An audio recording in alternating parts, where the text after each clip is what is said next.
Look at that. Beautiful, right? Harupa Mountains, Pyrite Canyon, just sitting there like nothing ever happened. And most people driving down the 60 freeway every single day have no idea they're driving down one of the most contaminated pieces of land in California history. This is the Stringfellow Acid Pits, and I'm standing right here next to it. My name is Jason, and I run Black U Wild. And today, we're not hiking to a beautiful waterfall or paddleboarding out to a lake. Today, we're talking about what happens when the land gets poisoned. What happens to the animals? What happens to the people? And what happens when nobody wants to admit how bad it actually is?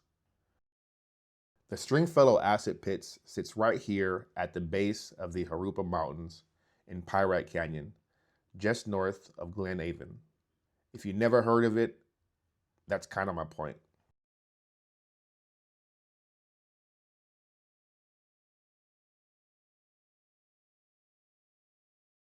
Back in 1955, California state officials approached a man named James Stringfellow, a rock quarry owner, about using his land in Riverside County as a hazardous waste site dump. They told him it would be safe. They brought in geologists who looked at the bedrock and said, "Yep, this is perfect. The solid rock underneath would keep everything contained." But boy, they were wrong.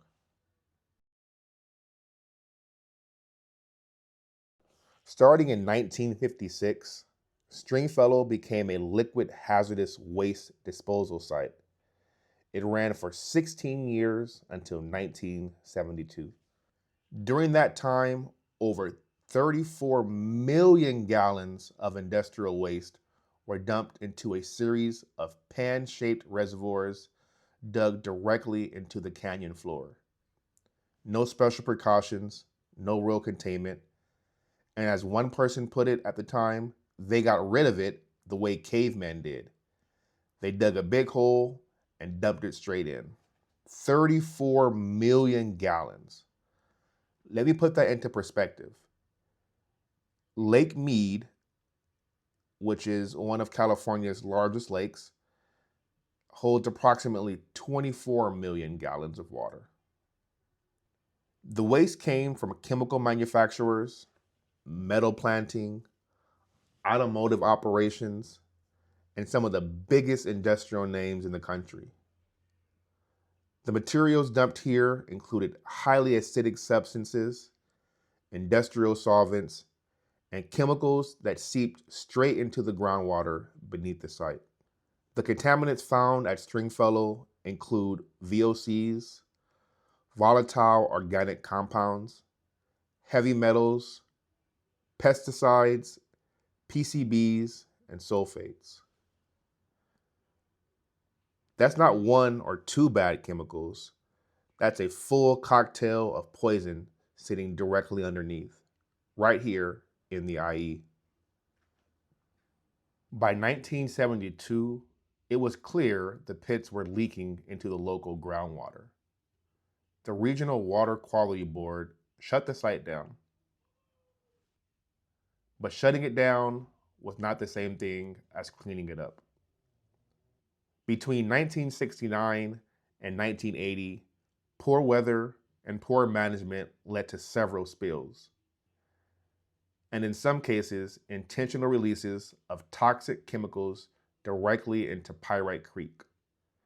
That creek flowed directly into the storm channels running through Glen Avon. In the 1960s and 70s, when heavy rains hit, contaminated water surged out of the pits and into the local town. Kids were literally playing in the froth, making fake beards out of chemical foam, and they had no idea, neither did anybody else. And the sad part is, no one told them. Think about that for a second. Our children playing in chemical runoff because of the adults in charge either didn't know or didn't want to say anything to protect their investment. Residents of Glen Avon started complaining about health issues. nosebleeds, emotional distress, and insomnia, and some reported cancer. The medical studies at the time couldn't confirm everything, but the people living there kept insisting something was wrong. In 1978, a Riverside County woman named Penny Newman found out that her two young boys had been exposed to toxic waste at their local elementary school. They had had a really rainy winter, and the flood control channels that were running beside the school had carried contaminations right to their doorsteps. That moment changed everything for her, and eventually for the entire community. There's a fence that runs right along. All that land up there, what is that? Is that BLM land? No, that's there. That's All of that up there? Yeah. Oh, Jesus, okay. Long time ago, back in the early 80s, there was a lawsuit going on with. Yeah. A lot of birth defects and cancer happening. Yeah, and my grandparents lived like two streets over. Okay, yeah. On Campbell. Yep. And we got a letter. They got a letter in the mail, and it was like, the lawsuit stuff, and they like hit the front. It's like, really, we get like a gold mine, big old lawsuit. We're gonna get a bunch of money, and it never happened. Never happened. Is this just for like the cement company? This is a different. This is a sand and gravel. Right. Oh, okay. Yeah. Nice. Thank you, bud. Yep. Appreciate it, man. There you go, a little bit of history. I came out here a few months ago. I hiked around the perimeter, got some drone footage, and honestly, from a distance, it looked like nothing. Just a fenced-off hillside in the Harupa Mountains. But the closer you get, the more it hits you. This isn't just a patch of land. This is a managed contamination zone. Those storage containers you're looking at, those are a part of the ongoing cleanup operations that has been running for decades and still ongoing. Right now, the EPA has divided the site into 4 zones, stretching from the hazardous waste storage area up in the northern part of the canyon, all the way down through the groundwater plume heading south towards the Santa Ana River. They're actively pumping and treating contaminated groundwater. The Pyrite Canyon treatment facility is currently operating, pulling out pesticides and metals. A second facility is removing perchlorate from the water downstream. In 2023 alone, the California Department of Toxic Substances extracted and treated over 43 million gallons of groundwater, removing over 1,200 pounds of contaminants through ongoing pump and treat operations. They're maintaining a network of over 600 monitoring wells and 90 extraction wells. 600 wells and 90 extraction points. And they're still not done.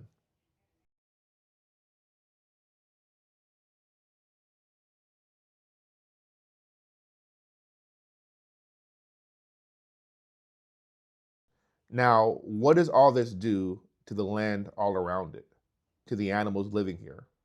Pyrite Canyon is in the Harupa Mountains. This is a coastal sage scrub and it's chaparral territory. You've got coyote, mule deer, rabbits, lizards, ground squirrels.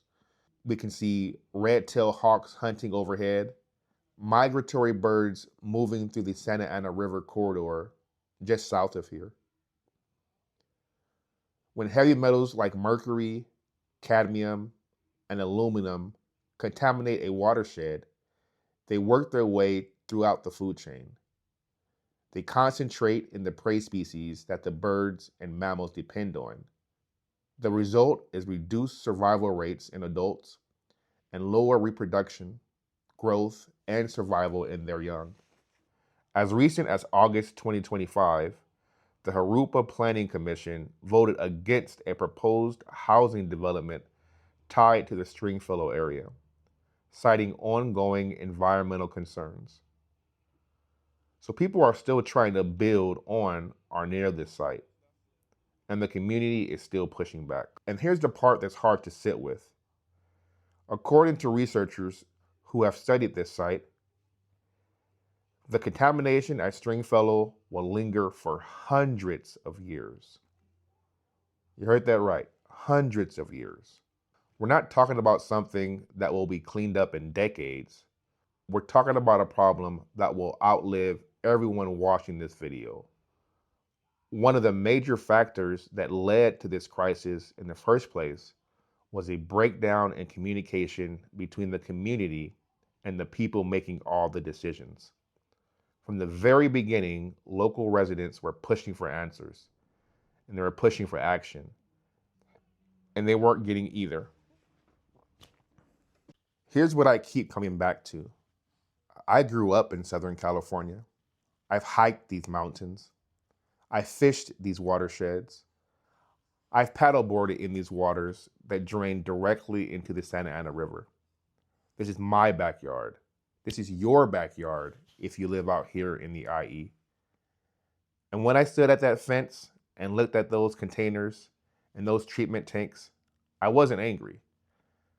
I was just quiet. Because sometimes the weight of something is bigger than words. We're talking 34 million gallons of poison dumped directly into this very canyon.